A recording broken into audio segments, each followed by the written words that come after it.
Hey there. It's Sunday morning, too early to work, we are still here. We are in Waterloo in London. The topic of the pose today is the pose. As model and as photographer, we're all struggling to find the right way to pose.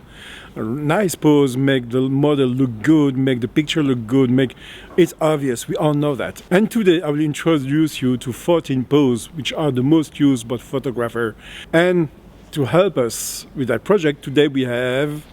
Hey! Candice. Look to her website below, I put the link. She's also to hire if you need someone to help you on your project, just so you know. But first let's go to Old Paradise, which is where we will shoot this post today. Old Paradise is the office and the theater of Candice here. She kindly let us use it for the post today. And see you there. And we are back here. Thank you for welcoming us. You're welcome. Yeah. So historically, the photography pose doesn't come from nowhere. First, it starts with the Egyptian. They have this weird thing, you know, with the people which were seen on the side for their foot, the hand, the head, and they had an eye which was just on the side of the face. The first pose they were using was contrapposto. You know, these ancient Roman sculpture where they look like if they were walking. The second pose they were using was ad locutio. Thank you, Candice. It was a way to show what is the future, how it is bright, and how things will be absolutely awesome. We also have pudica, you know, like the Venus of Milo and all these kind of things, just in a way of hiding the private parts. And then we come with the serpentine, you know, with this crazy thing, like if they just were wrapping around a serpent, around a snake. And then, shall we talk about odalisque, you know, this very classical pose which was used on the modern painting from 19th and 20th century. And then came the photography. It came something like around 1800. In 1830, when you see the picture like that, people were not very smiling. That was really some kind of luxury product. 1815, it was a little bit more raunchier. They were exploring some more different poses, just make it a little bit more sexy. Not just, hey, come on, baby. I don't know why the camera is always focusing on Candice rather than me. Canon, if you have an answer about that, just please let me know. 1900, they were starting to get more action in the camera. They were starting to get, like this boxer here, you see this guy here. They're starting to capture the movement, to capture the sport, to capture other events. It was no longer just some kind of wealthy, privileged people who were taking their mugshots. And come 1910, photography was still not for everyone, but look, all the people here, they were a little bit flirtalicious. They were just taking now just some kind of more casual poses. It was less like, hey, I'm just here posing for the posterity. 1920s. It was so casual that they even start the poses where they ignored the photographer. The mugshot came in 1959. That was another kind of pose, why not? But before then, in 1930, they were starting to take photography of criminals just to know how they looks like. 1950s, it started to be a little bit more stylish. They were using the poses and the light just to show they are just some classy people. 1960s, Beatles, Rolling Stones, they're all so cool. And that really impacted also the poses. The poses were powerful. They were strong and bold people. 1970s, the photography color was available for everyone, so everyone was starting to take picture and the poses start to blow away. From the 70s, we're jumping to nowadays when we have the favorite pose, which is selfie. And this is now time to go to the 14 poses of the day of the modern fashion photography. Is it? Yeah. Let's go. The first pose is over the shoulder. Just get behind your model and just ask her to look behind her. This is a very powerful move and I find it very striking. You can add the number 2, which is a variant, which is ask the model to walk away. Lean on surface is also a very powerful pose. Take anything you can find. Here I am using a table, it could be a wall, it could be a car, it could be a bicycle, it could be a horse, it could be anything. This is something which worked very well.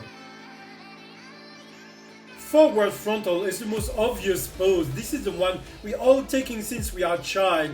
This is maybe why I think we need to find some stuff to make it more appealing. The headshot is also another pose, another variant. Just get close with your lens or just physically to your model, just frame around her head and ask her to do anything. Look forward, look in front of the camera, look above.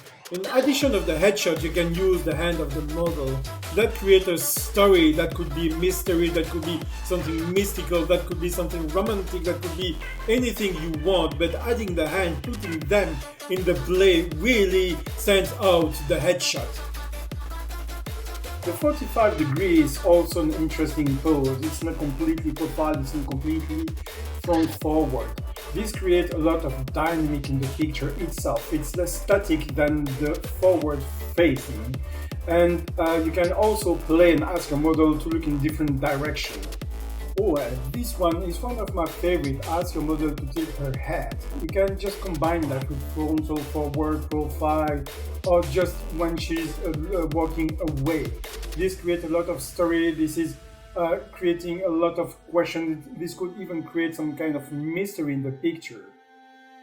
I have to say that the profile is not my favorite pose. I don't know, there is something for me which is off in that one, which is why I asked Candice here to turn her head and to look on the side. The profile for me creates a huge distance. It's like there is no connection between the model and the photographer, but of course you can still use leaning back. This is one of my favorites. It creates a relation between the model and everything which is around, and that's really great. Yes, it creates a character. There is something which is happening. I even knew a model who was able to lean back without a wall behind her, and I have to say it was a very impressive pose. Laying face up and side. This is a very promising pose, but to be honest, I have some issue in mastering it. When you do that, you often have some awkward move in the face, like if everything is falling down. But it could be very awesome as soon as just you do it right. The variant for laying is lying on the stomach. This one is surprisingly very efficient. It makes the model more approachable. She looks more friendly. She or he can do that with the male model as well. It also creates some kind of sense of proximity, intimacy. It really creates another relation with the model. If you want something which is very close to the model, use this one. It's powerful. And distort face, which is something I discovered very recently. Ask your model to use her hand or anything she could make her hand on to distort her face. It's not only making a caricature or just something weird. When it is used properly, it creates some kind of nice story. I really love this picture here with Candice. I never saw her like that, and I love the story this photography is telling. This was the 14 basic pose, and when you use them, most of them are very efficient and are very striking when you get the picture. This is what we were talking, isn't it?